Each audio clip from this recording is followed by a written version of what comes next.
Hello student, good morning. आपका स्वागत है आपके ही चैनल शिप्रा मिश्रा पर। तो आइए आज हम लोग देखते हैं एक्सरसाइज 9.3 क्वेश्चन नंबर 7।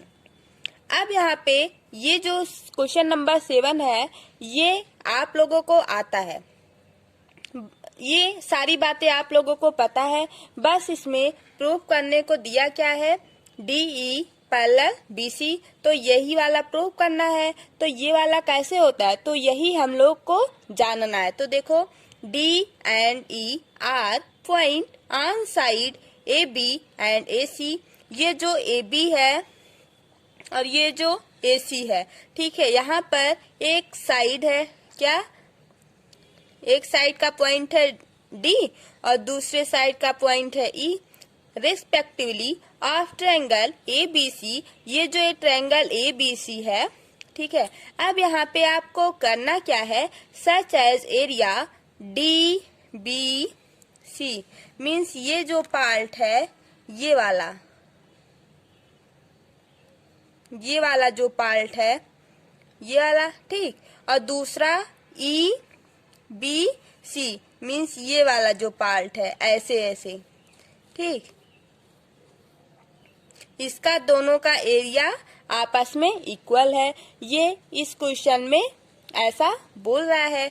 अब यहाँ पे प्रूव क्या करना है, DE मीन्स ये जो है DE लाइन और ये BC लाइन के पैरेलल है। तो ये किस लिए पैरेलल है और क्यों पैरेलल है ये आपको बताना पड़ेगा। तो यहाँ पे देखो, जब भी हम लोग ट्रायंगल DBC और EBC लेंगे तो इसका ये जो सेम है, क्या सेम है, बेस सेम है इसका। तो इसका बेस जो BC है वो दोनों में सेम है ना, इसमें सेम है और इक्वल है एरिया। इसका भी एरिया इक्वल है और इसका भी एरिया इक्वल है। इस वाले ट्रायंगल का एरिया इक्वल है और इधर से इस वाले ट्रायंगल का एरिया इक्वल है, राइट। अब यहाँ पे आप बोलोगे ये जब दोनों पैरेलल है तो आप यहाँ पे बोल सकते हो कि DE पैरेलल हो जाएगा किसके, BC के पैरेलल हो जाएगा।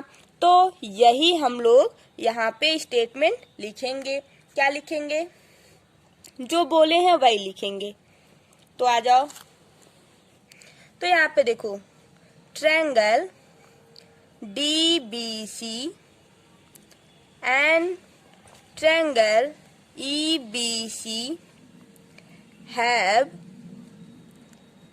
the same base BC and equal area, therefore these triangle will, ये सब स्टेटमेंट है। अगर आप ये सब लिखोगे तो आपको मार्क्स अच्छा मिलेगा। Of same between the same parallel.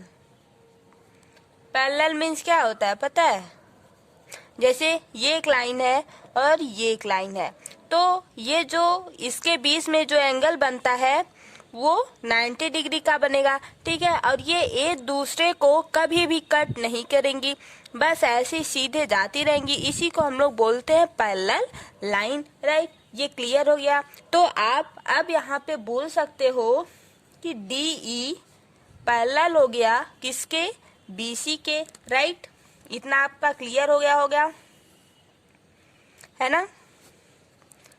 ओ है, अच्छा ये ओके। तो आपको कहीं भी कंफ्यूजन है तो आप पूछ सकते हैं मुझसे, कोई प्रॉब्लम नहीं होगा मुझे। बट आप लोग पढ़िए और हर एक चीज समझने की कोशिश करिए। तो जैसा कि क्वेश्चन नंबर 7 आपको, आई होप आपको तैयार हो गया है ना, तैयार हो गया होगा आपका। तो अब हम लोग क्वेश्चन नंबर 10 को सॉल्व करेंगे। देखते हैं क्वेश्चन नंबर 10 में क्या है। Diagonal AC and BD, diagonal AC और B D of A trapezium A B C D. ये एक ट्रेपेजियम है विथ ए बी पैरेलल है किसके, मीन्स ये जो ए बी है वो पैरेलल है किसके, डी सी के। इंटरसेक्ट ईच अदर एट ओ। ये जो डायगोनल्स गया है डॉट वाला, ये सब डायगोनल्स है। ये जो डायगोनल्स है ये एक पॉइंट पर कटा है, कहाँ पर, ओ पर। Prove that area A O D equal to B O C, right. ये आपको प्रूव करना है, तो आप लोग इसको प्रूव कैसे करेंगे, बताइए कैसे होगा ये प्रूफ। तो आ जाओ, अब यहाँ पे हम लोग कैसे करेंगे, इधर देखिए। Triangle A C D and triangle B D C are on the same base CD and between the same parallel AB and CD। अब यहाँ पे देखो A सी डी ये एक ट्रायंगल है और दूसरा ट्रायंगल कौन सा है, बी डी सी, ठीक है। अब जब हम लोग ये वाला ट्रायंगल लिए, यहाँ पे एक बार फिर से देखो, ये सी है, ये ए है और ये डी है। फिर जब हम लोग ये वाला ट्रायंगल लिए, ये डी है, ये सी है और ये बी है।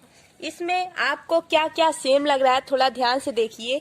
यहाँ पे देखो सी डी है, यहाँ पर भी सी डी है, तो ये जो सी डी है वो सेम है दोनों में। तो यहाँ पे हम लोग बोल सकते हैं कि सी डी नहीं है, हाँ सी डी जो है वो बेस इसका सेम है, दोनों ट्रायंगल का बेस सेम है। और ये पैरेलल भी है, यहाँ पे देखो ए बी है, ये पैरेलल है किसके, डी सी के। ये क्वेश्चन में गिवन है, राइट। अब यहाँ पे आपको करना क्या है, area of triangle A C D equal हो जाएगा किसके, area of triangle B D C, right. अब यहाँ पे आप लोग करेंगे क्या, ऑन सबट्रैक्टिंग या सबट्रैक्ट हम लोग लिख सकते हैं, ऑन सबट्रैक्टिंग या सबट्रैक्ट, तो सबट्रैक्टिंग अच्छा लगता है। On subtracting area of triangle COD from both side.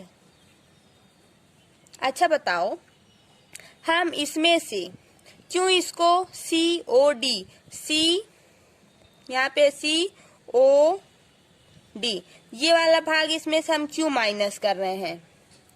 अच्छा बताओ, जब ये ADC है, ठीक, अब ये इस पॉइंट पे मिला है यहाँ पे, ठीक, O इसका नाम है OCD और ये AOD। अब यहाँ पे देखो AOD जो है वही किसके इक्वल करना है, अब यहाँ पर भी C इस पे है ना O।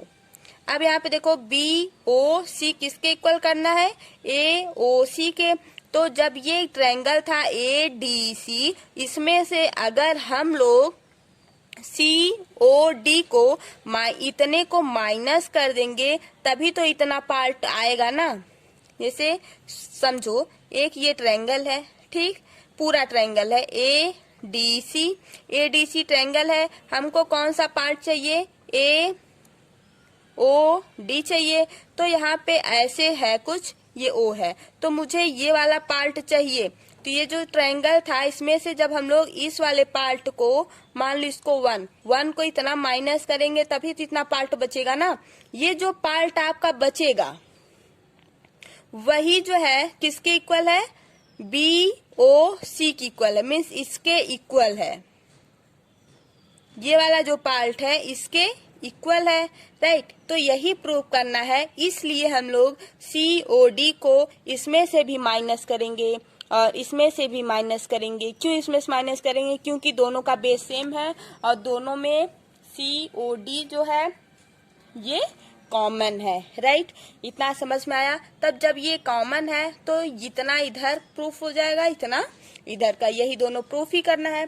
तो यहाँ पे जब हम लोग सब्ट्रैक्ट करेंगे, अब देखो क्या होता है। Area ACD minus area of triangle COD किसके इक्वल है? Area of triangle BDC minus area of triangle COD। अब यहाँ पे देखो, जब हम लोग ADC में से COD को, इस वाले पार्ट को माइनस कर देंगे, बचेगा कौन सा पार्ट? AOD ही बचेगा।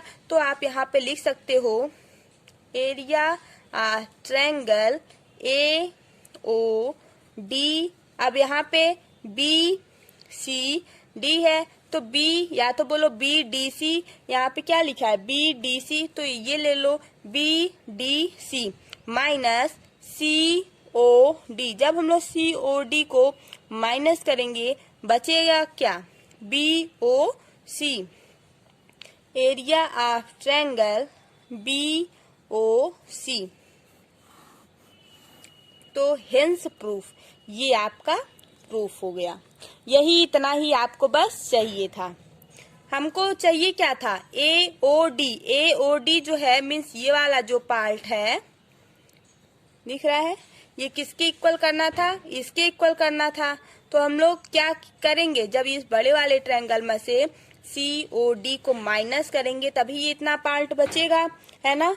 तो ऐसे इसमें से हम लोग माइनस किए COD, तब ये वाला पार्ट आया। और BDC में से जब हम लोग COD को माइनस करेंगे तब BOC बचेगा।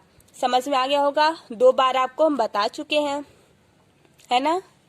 कोई प्रॉब्लम है तो आप कमेंट कर सकते हैं, हम आपके सारे प्रॉब्लम को दूर करेंगे। बस आप लोग से यही उम्मीद है कि आप लोग पढ़िए, क्योंकि इसके बाद आपका क्लास 10th आ जाएगा। आप लोग क्लास 10th में चले जाओगे और आपको बहुत सारी चीजें वहां पर पढ़ना पड़ेगा। ये सब अगर आपको आता रहेगा, वहां पे आपको ऐसे ही क्लास 10th में भी है, बहुत इजी है वो भी। बस आप लोग क्लास 9th का कॉन्सेप्ट अगर समझे हैं तो क्लास 10th में जाने की आप क्लास 10th में जाएंगे तो आपको कोई प्रॉब्लम नहीं आएगा, है ना।